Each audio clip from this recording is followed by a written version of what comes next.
ബഹുമാനപ്പെട്ട സഹപാനലിസ്റ്റ് തോന്നിവാസം പറയരുത്. സംഗ്രാമധീരമായ മാനസികാവസ്ഥയുടെ പേർ കൂടിയാണ് ഇടതുപക്ഷം ഉണ്ടെങ്കിൽ ഗ്രാമതീരം എന്ന് പറയുമ്പോൾ ഒളിച്ചു വെച്ച വളരെ സീക്രട്ട് ആയിട്ട് കൊണ്ടുനടന്ന ഒരു പ്രണയം എന്നൊക്കെ പിന്നീട് ഞങ്ങളൊക്കെ പല വിധത്തിൽ ഒരുപാട് ഉണ്ടായിട്ടുണ്ട്.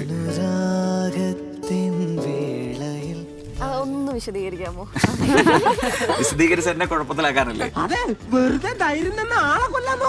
തീപ്പൊരി നേതാക്കൾക്ക് പൊതുവെ കുറെ ആരാധികമാരൊക്കെ ഉണ്ടാവാറുണ്ട്. ഞാൻ എന്റെ ആരാധികമാരുടെ പ്രൈവസി സംരക്ഷിക്കേണ്ട ഉത്തരവാദിത്വം ഒറ്റ വാക്കിൽ പറയേണ്ട കാര്യം ഈ 5 വാചകങ്ങളിലേക്ക് വലിച്ചു നീട്ടുന്നത് CPM-മാരുടെ പൊതുവെ ഉള്ളൊരു ശൈലിയാണ്. ഞാൻ 2 സെന്റൻസ് പറഞ്ഞിട്ട് ഈ ഒറ്റ വരിയിലേക്ക് വരാം. എങ്ങനെ ഇരിക്കണം? ഞങ്ങൾ കൊടുത്ത പൈസ വാങ്ങിച്ച് കഴിച്ചിട്ട് ഞങ്ങൾക്കിട്ട് വച്ചു. പെൻഷൻ വാങ്ങി നശിച്ചതായിരുന്നു. അത് ഞങ്ങളുടെ നിലപാടല്ല, ഇടതുപക്ഷത്തിന്റെ നിലപാടല്ല. നമ്മൾ കോട്ടയത്ത് ഫ എന്നുള്ള അക്ഷരത്തിന് പകരം നമ്മൾ ഭാര്യ. എന്റെ ഭാഷയ്ക്ക് എന്താണ് കുഴപ്പം? താത്വികമായ അവലോകനം വേറെ, അത് നമുക്ക് വേറെ എടുക്കാം. കേസുകൾ ഇപ്പൊ മഹാത്മാഗാന്ധിക്ക് കേസ് ഉണ്ടായിരുന്നില്ലേ? മഹാത്മാഗാന്ധി കോളേജ് അടിച്ചു പൊട്ടിച്ച കേസിലല്ല പോയത്. പുതുപ്പള്ളിയിലേക്ക് ഇറക്കിയൊരു നേർച്ചക്കോഴിയാണ്. അങ്ങനെ പറയാൻ ഉള്ള അസാധാരണമായ ഒരു ഉളുപ്പില്ലായ്മ ഉള്ളയാളല്ല ബഹുമാനീയനായ രമേശ് ചെന്നിത്തല.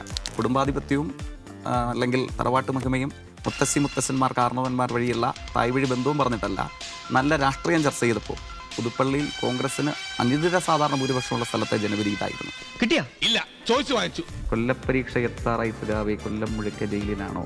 ഇത് ജയിക്കിനെ കുറിച്ചാണ് ഈ പാട്ട്. അതിന് ആപ്റ്റായ ഒരാൾ ജയിക്കാണ് എന്ന് പറഞ്ഞു കേട്ടിട്ടുണ്ട്.